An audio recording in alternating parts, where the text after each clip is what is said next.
2014 के चुनावी नतीजे जब आए तो बीजेपी की प्रचंड जीत हुई और देश को नरेंद्र मोदी के रूप में नया प्रधानमंत्री मिला। नरेंद्र मोदी प्रधानमंत्री बन गए और जो वादे उन्होंने 2014 के चुनावी मैदान में उतरकर जनता से किए थे, उन वादों को लेकर चर्चा शुरू हो गई। ये दावे किए जा रहे थे कि नरेंद्र मोदी अब सत्ता में आ गए हैं, काले धन की वापसी होगी। ये दावे किए जा रहे थे कि नरेंद्र मोदी अब सत्ता में आ गए हैं, बेरोजगारी देश से खत्म हो जाएगी, और ये दावे किए जा रहे थे कि महंगाई की मार खत्म होगी और अब आम लोगों के सपने साकार होंगे। नरेंद्र मोदी की सरकार बनने के बाद कितना कुछ बदला है, ये सब आप जरूर जानते होंगे। आप ये भी जानते होंगे कि महंगाई कितनी कम हुई, बेरोजगारी कितना घटाया मोदी सरकार ने, और साथ ही साथ आप ये भी जान रहे होंगे कि देश में अमीर कितने हुए, गरीब कितने हुए, नौकरियां कितने को मिली और कितने लोगों की नौकरियां चली गई। लेकिन देश के प्रधानमंत्री नरेंद्र मोदी को लेकर कई तरह तरह की बातें उनके विरोधी करते हैं। आप मीडिया को लेकर ही देख लीजिए। मीडिया को लेकर यह कहा जाता है कि लोकतंत्र का चौथा स्तंभ है मीडिया। नरेंद्र मोदी की सरकार आने से पहले मीडिया के लोगों को भी इस बात की उम्मीदें थी कि बहुत कुछ बदलने वाला है।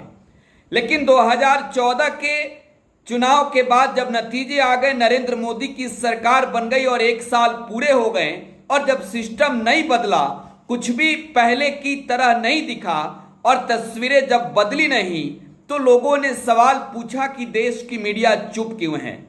और जब देश के मीडिया ने केंद्र की सरकार से सवाल पूछना छोड़ दिया, तो साफ तौर पर जो विपक्ष के नेता हैं, उन्होंने मीडिया कर्मियों को एक नया नाम दिया।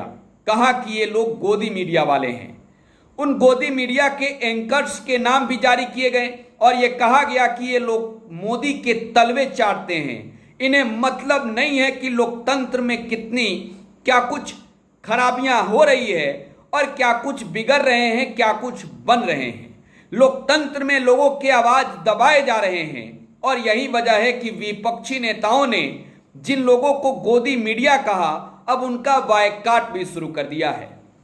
2024 में लोकसभा का चुनाव है और लोकसभा के चुनाव में एनडीए वर्सेस इंडिया की लड़ाई तो होगी ही, लेकिन इंडिया वर्सेस गोदी मीडिया की भी लड़ाई होगी, क्योंकि इंडिया अलायंस के नेताओं ने चुन चुनकर गोदी मीडिया के एंकर्स के कार्यक्रम का बहिष्कार करने का ऐलान कर दिया है, बॉयकॉट करने का ऐलान कर दिया है, और पूरी लिस्ट जारी करते हुए कहा है कि हम अपने नेताओं को अब इन गोदी मीडिया के एंकर्स के डिबेट में या फिर शो में नहीं भेजेंगे।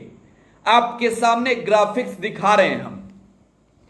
इस ग्राफिक्स को देखिए और सबसे पहले ऊपर से नाम लिए चलते हैं। आज तक भारत का नंबर 1 सर्वश्रेष्ठ न्यूज चैनल, 2 एंकर के तस्वीर आपको नजर आ रहे होंगे। सुधीर चौधरी और चित्रा त्रिपाठी हैं ये। अब इनके शो में इंडिया अलायंस के नेता नहीं जाएंगे, ना तो सुधीर चौधरी के शो में, ना ही चित्रा त्रिपाठी के शो में, क्योंकि इन पर ठप्पा लग गया है गोदी मीडिया का।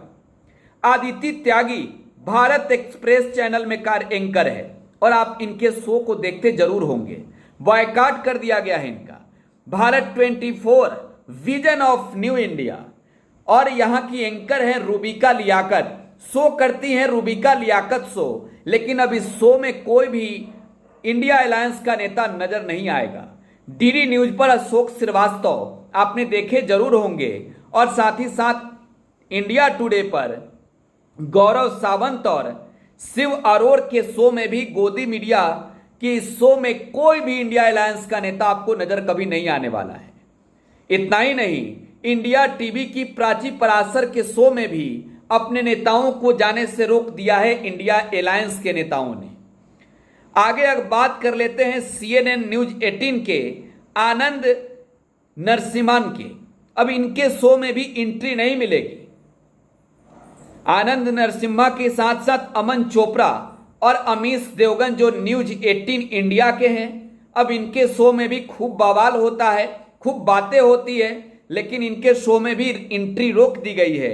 अर्णव गोस्वामी के शो तो आप जरूर देखते होंगे, पूछता है भारत, अब पूछता है भारत में इंडिया के नेता आपको नजर नहीं आने वाले हैं। टाइम्स नाउ के नविका कुमार के शो में भी आपको अब कोई भी इंडिया अलायंस का नेता नहीं नजर आएगा। सुशांत सिन्हा जो पाठशाला करते हैं टाइम्स नाउ भारत पर, अब इनके शो में भी इंडिया अलायंस के नेता नजर नहीं आएंगे।